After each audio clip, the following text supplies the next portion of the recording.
deed, and then may I declare what cause removed me from my native place, and through the waves of such a mighty ocean guided me to find Ortygia.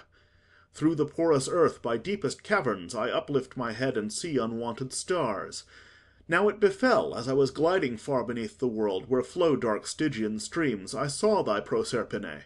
Although her countenance betrayed anxiety and grief, a queen she reigned, supremely great in that opacous world, queen consort mighty to the king of hell. Astonished and amazed, as thunderstruck, when Proserpine's mother heard these words, long while she stood, till great bewilderment gave way to heavy grief. Then to the skies, ethereal, she mounted in her car, and with beclouded face and streaming hair stood fronting Jove, opprobrious.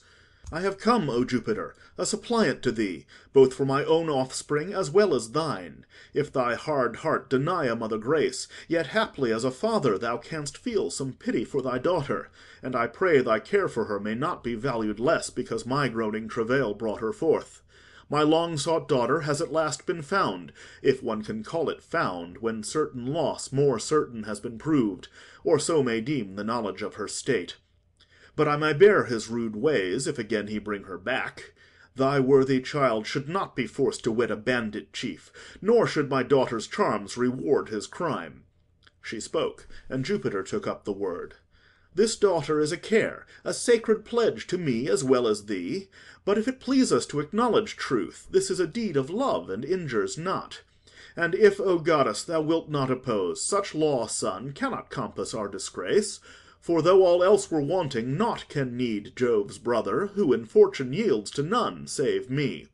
But if thy fixed desire compel dissent, let Proserpine return to heaven, however, subject to the binding law, if there her tongue have never tasted food, a sure condition by the fates decreed. He spoke, but Ceres was no less resolved to lead her daughter thence. Not so the fates permit. The virgin, thoughtless while she strayed among the cultivated Stygian fields, had broken fast.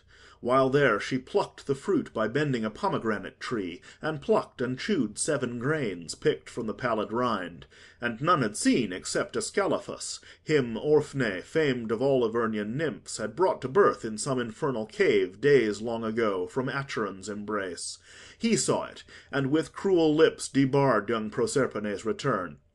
Heaving a sigh, the queen of Erebus, indignant, changed that witness to an evil bird. She turned his head, with sprinkled Phlegethonian lymph, into a beak, and feathers, and great eyes. His head grew larger, and his shape deformed was cased in tawny wings. His lengthened nails bent inward, and his sluggish arms, as wings, can hardly move. So he became the vilest bird, a messenger of grief, the lazy owl, sad omen to mankind. The telltale's punishment was only just. O Siren maids, but wherefore thus have ye the feet and plumes of birds, although remain your virgin features? Is it from the day when Proserpina gathered vernal flowers, because ye mingled with her chosen friends? And after she was lost, in vain ye sought throughout the world, and wished for wings to waft you over the great deep, that soon the sea might feel your great concern. The gods were kind. Ye saw your limbs grow yellow with a growth of sudden sprouting feathers. But because your melodies that gently charm the ear, besides the glory of your speech, might lose the blessing of a tongue, your virgin face and human voice remained. But Jupiter, the mediator of these rival claims, urged by his brother and his grieving sister, divided the long year in equal parts. Now Proserpine, as a deity of equal merit, in 2 kingdoms reigns. For 6 months with her mother she abides, and 6 months with her husband. Both her mind and her appearance quickly were transformed, for she who seemed so sad in Pluto's eyes, now as a goddess beams in joyful smiles. So, when the sun obscured by watery mist conquers the clouds, it shines in splendor forth. And genial Ceres, full of joy that now her daughter was regained, began to speak. Declare the reason of thy wanderings, O Arethusa. Tell me wherefore thou wert made a sacred stream. The waters gave no sound, but soon that goddess raised her head from the deep springs, and after she had dried her green hair with her hand, with fair address she told the ancient amours of that stream which flows through Elis. I was one among the nymphs of old Achaea, so she said, and none of them more eager sped than I along the tangled pathways, and I fixed the hunting nets with zealous care. Although I strove not for the praise that beauty gives, and though my form was something stout for grace, it had the name of being beautiful. So worthless seemed the praise, I took no joy in my appearance. As a country lass, I blushed at those endowments which would give delight to others. Even the power to please seemed criminal. And I remember when returning weary from Stimfalfan woods, and hot with toil that made the glowing sun seem twice as hot, I chanced upon a stream that flowed without a ripple or a sound so smoothly on I hardly thought it moved.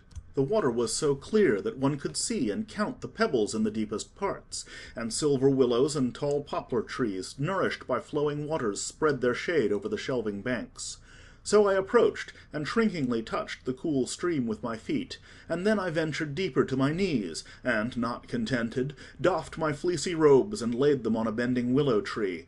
Then naked I plunged deeply in the stream, and while I smote the water with my hands and drew it towards me, striking boldly forth, moving my body in 1,000 ways, I thought I heard a most unusual sound, a murmuring noise beneath the middle stream. Alarmed, I hastened to the nearest bank, and as I stood upon its edge, these words hoarsely Alpheus uttered from his waves: "Oh, whither dost thou hasten?"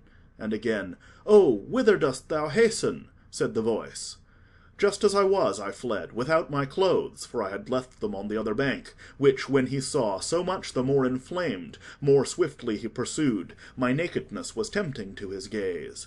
And thus I ran, and thus relentlessly he pressed my steps. So from the hawk the dove with trembling wings, and so the hawk pursues the frightened dove. Swiftly and long I fled, with winding course to Orchomenus, Psophis, and Kyllene, and Menelaus, and Erymanthus cold, and Elis. Neither could he gain by speed, although his greater strength must soon prevail, for I not longer could endure the strain. Still I sped onward through the fields and woods, by tangled wilds and over rocks and crags. And as I hastened from the setting sun, I thought I saw a growing shadow move beyond my feet. It may have been my fear imagined it, but surely now I heard the sound of footsteps. I could even feel his breathing on the loose ends of my hair, and I was terrified. At last, worn out by all my efforts to escape, I cried, "Oh, help me! Thou whose bow and quivered darts I oft have borne, thy armor-bearer calls. O chaste Diana, help, or I am lost!" It moved the goddess, and she gathered up a dense cloud and encompassed me about.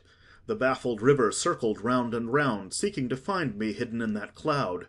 Twice went the river round, and twice cried out, "Ho, Arethusa! Arethusa, ho!"